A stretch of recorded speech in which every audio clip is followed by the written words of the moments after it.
Hello, my name is Kimberly Stanley, and I will be covering Chapter 1 of our text.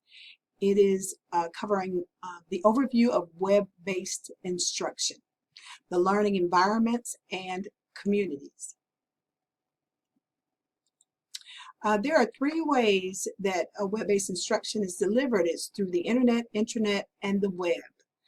To start, the internet, which is the computer hardware and software that allows data to be transmitted and displayed.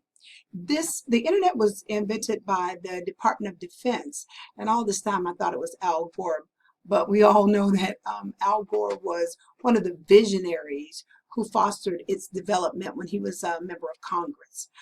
The intranet is a private network that's internal to a company that the employees use to correspond within that company.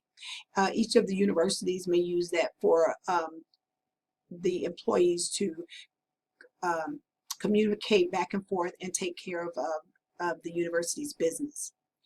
The web, which is shortened for the World Wide Web, is an environment of graphics where data is found and communication is processed through the internet. So the web is the bigger body, as we can see in this picture. I'm sorry.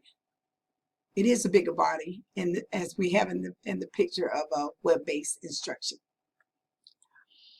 Web-based instruction is used by a variety of organizations, the military, educational institutions, hospitals, and retailers. In addition, our text tells us that by 2006, 60% of all households had broadband usage, with the fastest group being those 50 plus. And that I would attribute it because they have the means. I thought initially that the usage would be with more of the young adults, but because they didn't have the funding available to have that usage in their homes, those who were older, who were more established, were the larger consumers of the internet. Correspondence was one of the earlier usages of web-based of distance learning, which brought us into this light with the web-based instruction. But before it was correspondence, where information would be sent to the student and then mailed back. And then they began using the radio was a part of that also later when they had broadcast systems in the 1920s. And then eventually it came into cable in the classroom. And I can remember watching those in the classrooms where the teacher would turn it on at a certain time of day. And we would be involved in a type of web-based instruction. Changes in education. Prior to the internet, students specifically were speaking in the library, they would use a card catalog.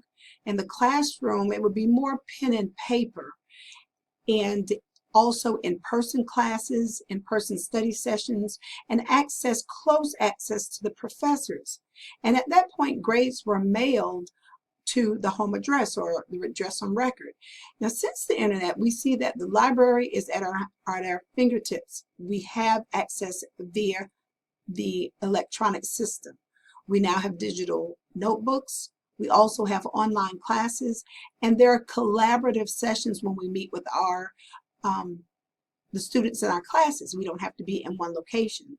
Also, there's different access to the professor. We can contact via Canvas or Blackboard or other electronic means that are in the systems that we're using now.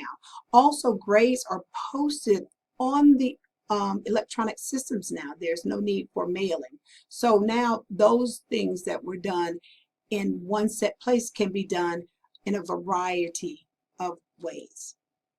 Virtual campuses were initially brought about because the stakeholders thought it would draw in more students near and far, but it was found out that the majority of students were those students who were near because they had access many ways. The students could walk in if they have questions. They could remain home and not have to. But they found out that many of the students preferred not to be far away from the institution that they were taking classes. So they came to the realization that most of the students were local, even though there was an opportunity for a student from any place in the country to take those classes. Next, we'll cover some of the advantages and disadvantages of web-based learning. Some of the advantages for institutions and organizations would be the possibility to reach more learners, and then the cost would become lower. Whereas the disadvantages would be that the learner support system that those institutions would have takes time to build, and with that, that initial cost came about. The instructors found as an advantage was the convenience, and they could develop personal relationships with those from other cultures without them having to come to the school. They could reach out and have relationships with people in other countries and learn about them that way. Whereas the disadvantages would be possible student overloads because those classes were web-based. They would be the departments would add many more students because they didn't have that in-person part of it, so they would be overloaded, and there would be a lack of technical expertise when dealing with someone in another location. As far as the learners, the advantages would be a really one-on-one. They can still discuss one-on-one, and it could be private because it could be from your home discussing with the professor, and there was greater access to the instructors and instruction because you can access it back and forth as you choose. A couple of the disadvantages would be student isolation, remaining in the home and not going about and being social with the other students, and also there could be confusion about topic assignments, and they would have to wait until they hear back from the instructor to get the information that they need. And finally, I have to support Florida Atlantic University specifically. I'm an employee at FAU since 1995 and a student. At FAU, the learning system that we use right now is Canvas, and we transitioned from Blackboard, which is what we used prior, but during this spring of 2017 we transitioned over to the Canvas system, and I'm really enjoying it. It's really a bit easier to use once you get accustomed to it, and there are many different ways to use Canvas, which is really interesting. Courses can be taught two different ways: synchronously, which means all of the learners are in the classroom at one time. So the professor will set one specific time, Monday at 4:20, and all of the learners can participate at that time. Or it could be asynchronously, as we are in the class, the class we're taking right now. Whereas I can be on my class session and do my classwork at 8 a.m. and someone else can do theirs at 8 p.m. So we have a different way of sitting and doing our discussions and covering our information because we're allowed to do it at our leisure. And then finally, my reference for this presentation is from Chapter 1 of our text, Web-Based Learning, Design, Implementation, and Evaluation. If you have any questions regarding the information I covered, please feel free to share that with me, and I appreciate you giving the time to watch this video. Have a good day.